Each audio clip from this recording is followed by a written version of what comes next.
Wow. It is a great morning. And this morning we want to continue kind of this series we're doing, What's Love Got to Do with It? And since it is the week before Valentine's Day, we'll talk about husbands and wives.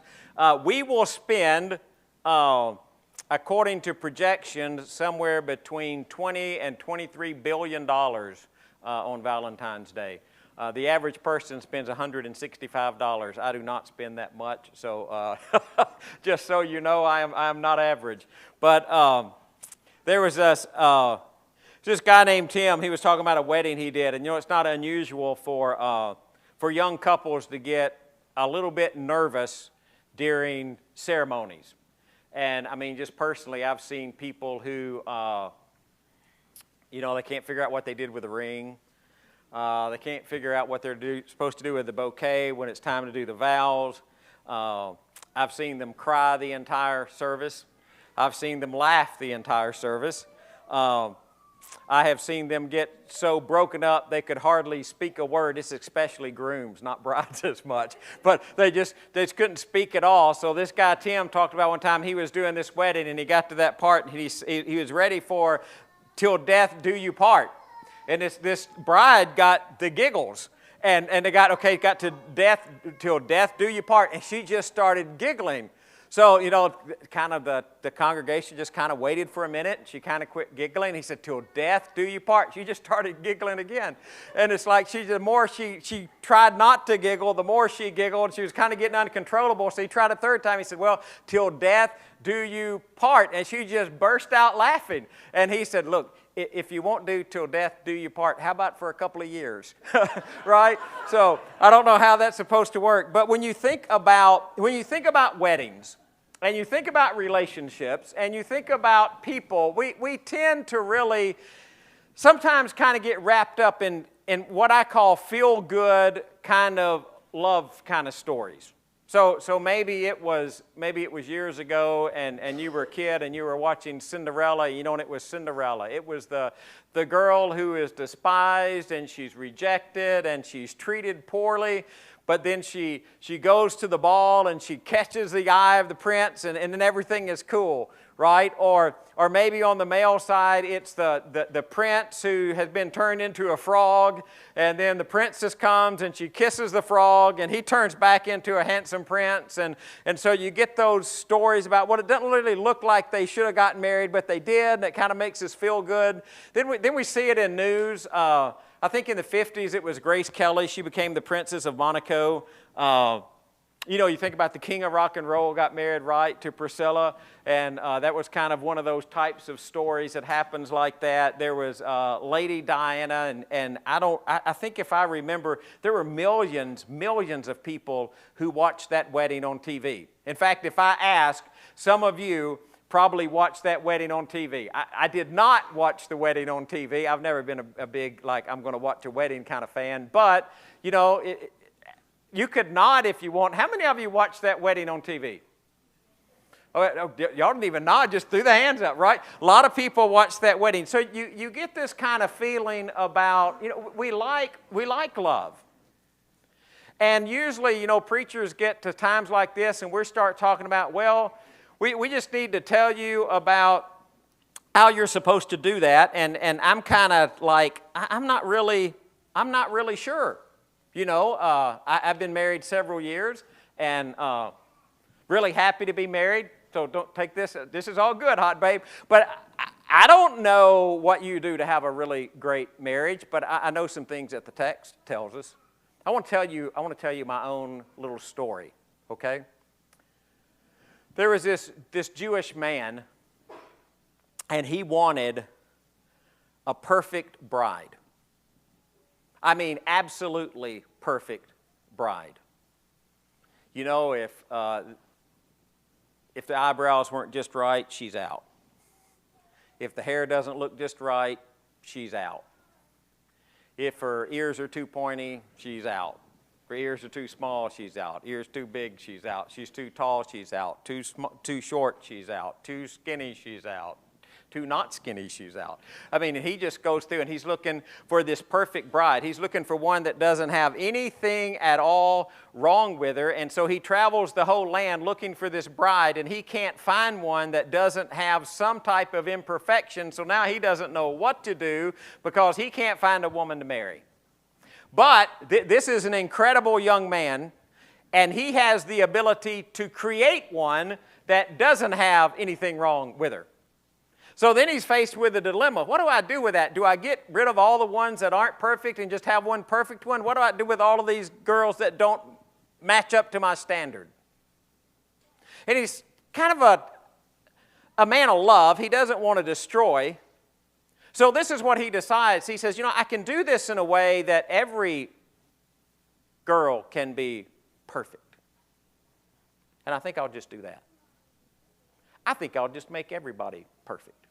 Everybody who chooses to be. Now, you're in church, right? And it'd take you but a second to figure out what that story is about. Because that story is about Jesus. It's about Jesus and his bride. When Jesus came to find his bride, when he comes to find his bride, he will find a perfect bride. Not because we're the church and perfect in ourselves, but because of what he's made us. So then we start thinking about in terms of our own marriages and our own relationships, and we start thinking, okay, what exactly is that supposed to look like? And so in Ephesians chapter 5, he describes it to us. Now I want to read this, and I want to come back and give you a thought.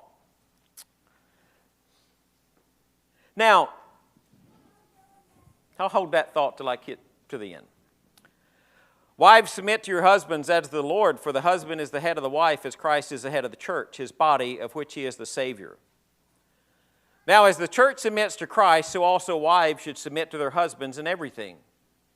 Husbands, love your wives, just as Christ loved the church and gave himself up for her to make her holy, cleansing her by the washing with water through the word, and to present her to himself as a radiant church without stain or wrinkle or any other blemish, but holy and blameless. In the same way, husbands ought to love their wives as their own body, and he who loves his wife loves himself. After all, no one ever hated his own body, but he feeds and cares for it, just as Christ does the church, for we are members of his body. For this reason, a man will leave his father and mother and be united to his wife, and the two will become one flesh. This is a profound mystery, but I am talking about Christ and the church. However, each one of you must also love his wife as he loves himself, and the wife must respect her husband. Now, I want you to go back to verse 32 for just a second. This is a profound mystery. And you say, okay, the profound mystery is a relationship between the husband and the wife. Yes, it is, but the profound mystery, but I'm talking about Christ and the church.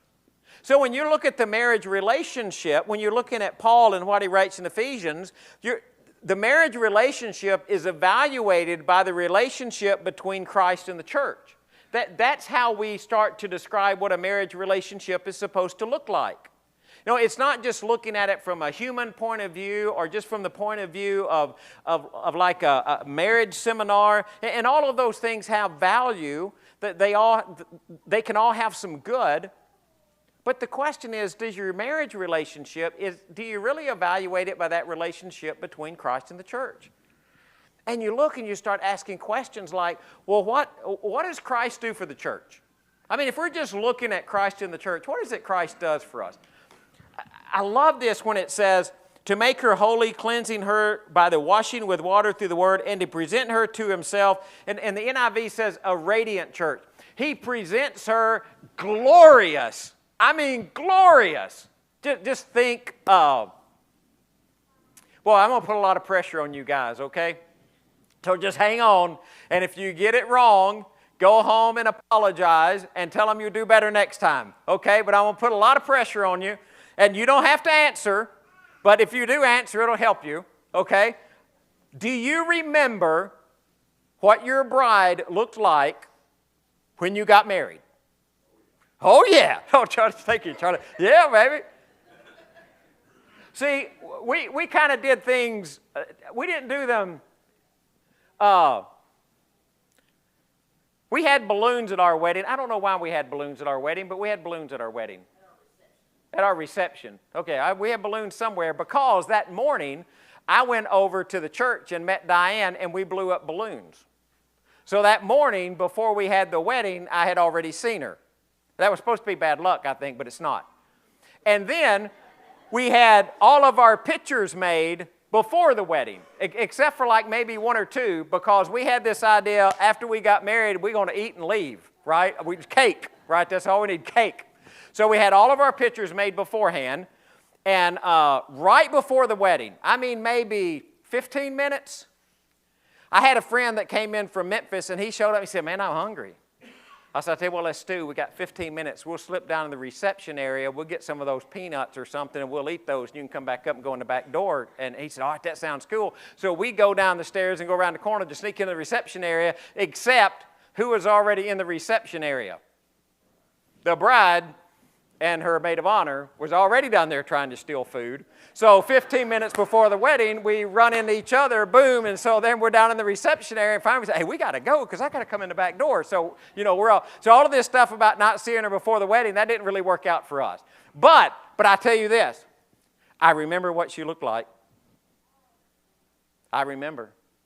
And she looked good in the reception area, but when she came through the back door, she looked better. Just about something about coming in the back door, right? So Christ presents his bride glorious. I mean, just as beautiful as you can possibly imagine. That's the purpose of that word. I mean, she is absolutely incredible.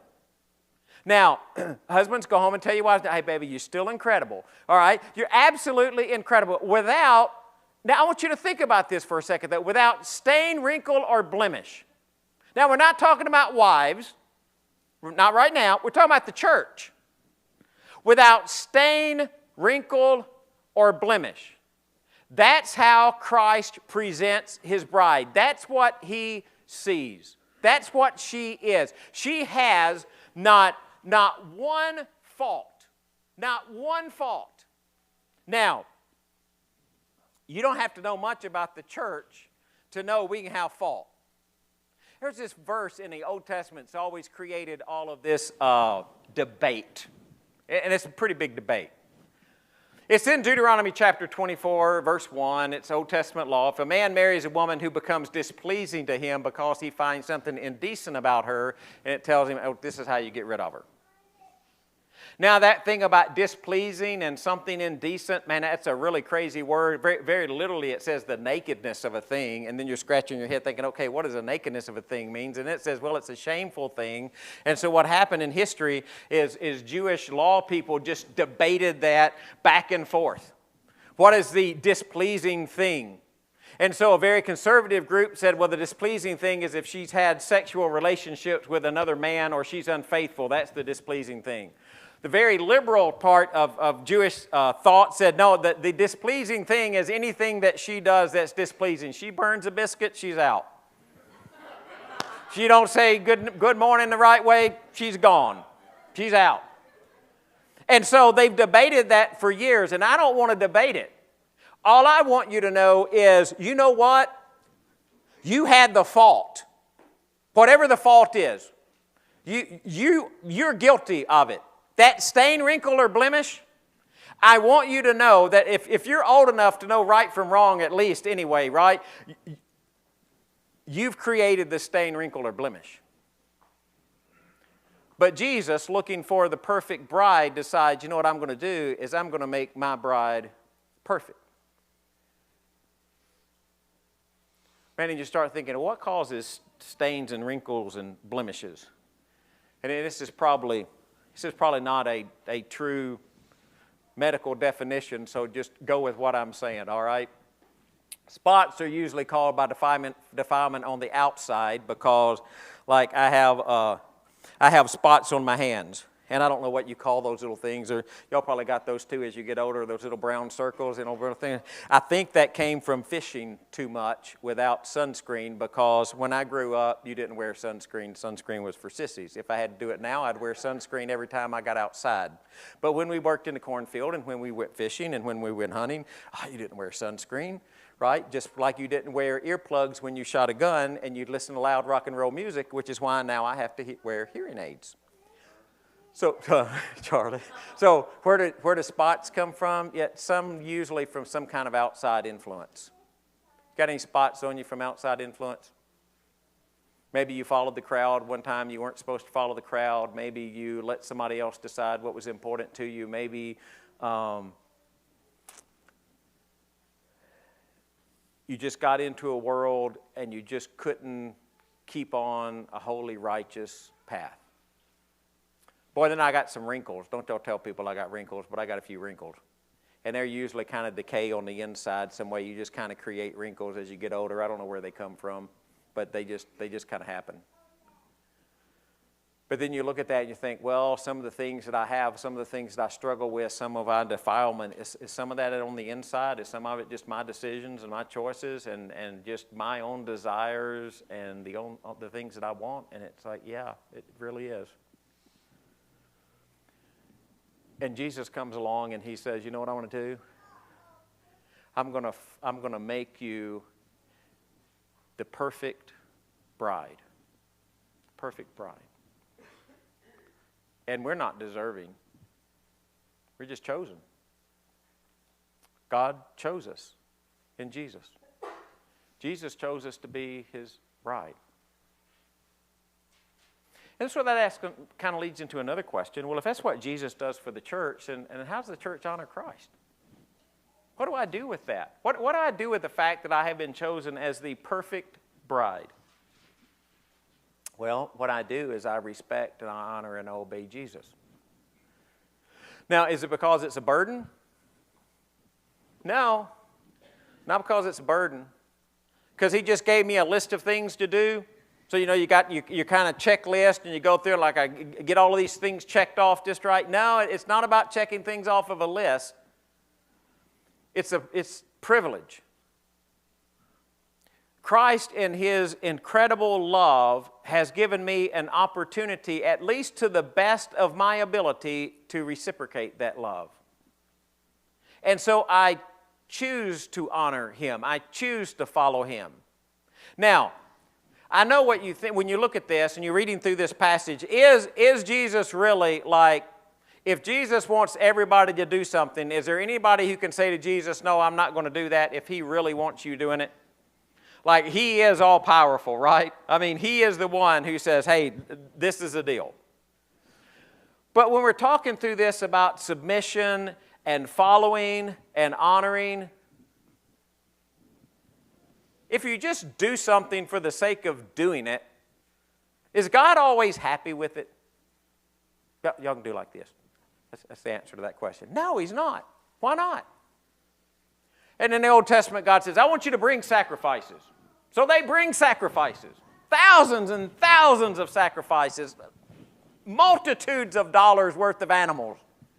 And they kill them just right, and they put them on the altar just right, and they burn them up just right, and they take the part off that's not supposed to be burned just right, and they deal with the carcasses in just the right way. They follow the law to the letter. They do everything exactly right. And y'all know the answer to this. What does God say? Oh, I hate that. I just despise that. Why? Why? Because there was no heart in it. No heart in it. So you come along and you say, well, I'm going to fast to God. I'm going to fast twice a week. Now, the Old Testament only says one day you're supposed to fast, right? But you're going to be really righteous, and you're going to say, I'm going to fast 2 times. I'm going to do really good. I'm going to fast 2 times a week. You realize that's 2 times 52 is 104. You've only been told to do 1, so if my math is right, it's 103 times more that you fasted than you were supposed to, right? Oh, man, I'm righteous. And what does God look at that and says, oh, man. He said, that's not any good. It's not any good. You're just doing it so other people will see you. I'm going to give lots of money. Man, the temple, if you read the descriptions right, where you put your money in, they had it was curved. That way you couldn't reach your hand in there and get the money out that somebody else had put in. And it was curved as it went around. And so when you put your money in, it go, ching, ching, ching, ching, ching, ching. You know, it's kind of cool, I imagine. And so people who were rich, what would they do? Throw a bunch of coins in there. Boom, boom, boom, boom, boom, boom. Oh, man, he put a lot of money in there. And the widow comes by with 2 little mites, and she puts her 2 little mites in there, and they don't probably make much sound at all, just ting, ting, ting. But what does God say? Oh, she gave more than all those other people because she gave what she had. And those other people were just given so that other people would see what they gave. So it's not just following the laws. It's just not doing what God says to do. It's not just following Jesus with every commandment. The question really that Jesus asks is where is your heart? Are you honoring Him because it's a privilege? Are you serving Him because of what He has done for you? Is it your incredible love that's being returned to Christ? So I think submission has less to do with order of authority than how it governs the operation of authority. Because here's what happens. What we want to do is promote ourselves. We want to show how great we are. We want everybody to say, oh yeah, he's really righteous. He's religious. But by God's Spirit, the right answer to that is we submit ourselves. And so when somebody says, do you submit yourself to Jesus, there's not one negative connotation with that statement at all.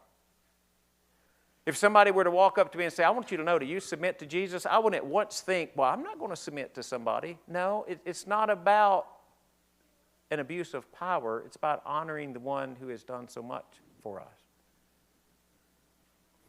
So Paul comes along and says, listen, what I'm telling you is a great mystery.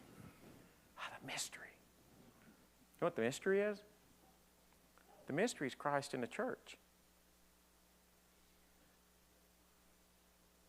But what Paul wants us to ask, see, sometimes we get it backwards. We say, well, Paul is using marriage to illustrate, Paul is using the church to illustrate what marriage is like, where really Paul is using marriage to illustrate what the church is like.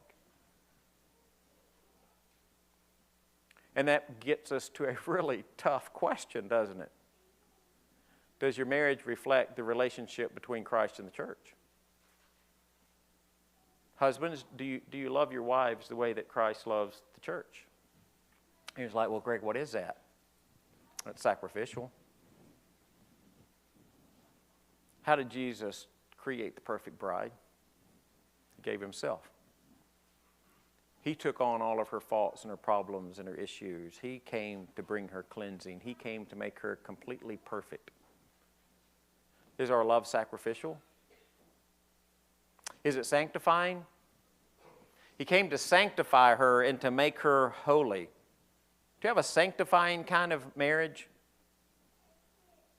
You know, here's this really tough question, and I get this sometimes, and I don't get it a lot, but occasionally I'll get somebody and they'll say, what are you looking for? What should I be looking for in a perfect spouse? Right? What are you looking for in the perfect spouse? Well, I don't know about the perfect spouse. I don't know that there really is one. But I will tell you what I think is the most important quality. Most important quality of a spouse is someone who will lead you to be closer to God than you are without them. I truly believe that. Is it sanctifying? Is it holy? Do you keep it holy? And that last one, like, satisfying? Greg, you really going to put satisfying up there? Yeah. You think Jesus looks at the church and said, man, I don't know what I did with that. No, He says, man, I am so excited about my church. I'm so excited about my church. Can you, and just through marriage, just enjoy some life? And you think, well, how about wives? Well, how does the church relate to Jesus? Are you honoring? Yeah, I know you look at that list and say, Craig, you didn't put submission up there. No, I didn't, because I think it's really secondary, to be honest with you. Because if I think you're honoring and respectful, I think that will kind of come. I think if a husband treats his wife the way that Christ treats the church, probably submission is not really going to be a problem. Now, if he mistreats her, then I'm sure it's going to be a pretty big problem. But is it honoring? Do you honor your marriage? Is it held in high regard? Is it a thing of value? A thing that's important to you? When you start making decisions about how things should work, are you doing it in an honoring way? Wives, are you respectful? And again, I want you to think about this in terms of the way that Christ relates to the church. How should Christ relate to the church? And that's the way we should relate to one another. Now, when you think about it in those terms, and you think about Valentine's Day and all Valentine's Day shows for, and then you start thinking about all the ways that we portray marriage in media and on TV and in movies and all the things that we think are important, I just want you to stop and just go back to Ephesians chapter 5 for a minute and just say, you know what, here's the question. Does my marriage reflect the relationship between Christ and the church? And I think if you're really honest with yourself, that sometimes is a really, really tough question. You know what I do know? I do know that there are a lot of people with a lot of faults and a lot of problems who are going to stand before Jesus, and Jesus is going to look at them, and he's going to look at the Father, and he's going to say, Father, that one is perfectly pure, clean, holy, without spot, and without blemish because of their faith in me. And we're not going to be by ourselves. But we are going to be because of what he has done. And we're going to be absolutely the perfect bride. And we are going to stand before the groom, before Jesus. And it's going to be like a great wedding day. And all of a sudden, we're going to find ourselves in this relationship that is so incredibly, we've thought about it and we've experienced part of it, but we've never experienced it in the way that we're going to experience it in that moment. It's just going to be something different about it, I believe. And so I ask you, husbands, wives, do you have that kind of relationship with each other? Because that's what God says marriage is really like. I don't know if you need to respond in some way this morning, but if you need to, we're going to ask you to do that.